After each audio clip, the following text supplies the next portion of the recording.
How to turn off ad blocker on Chrome. Hi everyone, welcome to the channel.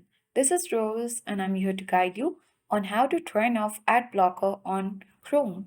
Watch the video till the end, and without further ado, let's dive right into the video. Launch Chrome browser on your device. Make sure to log into your account. Tap three dots at top right corner of the screen. From this drop-down menu box, scroll down. Tap Settings. Under Settings page, scroll down. Navigate to Site Settings option.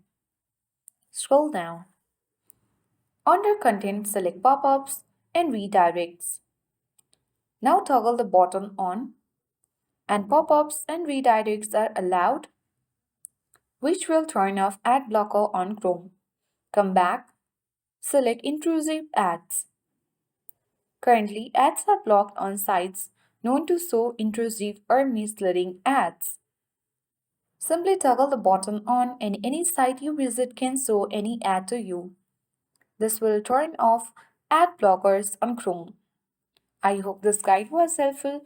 If it was, then do like, share, comment and don't forget to subscribe. Thank you for watching and see you in the next video.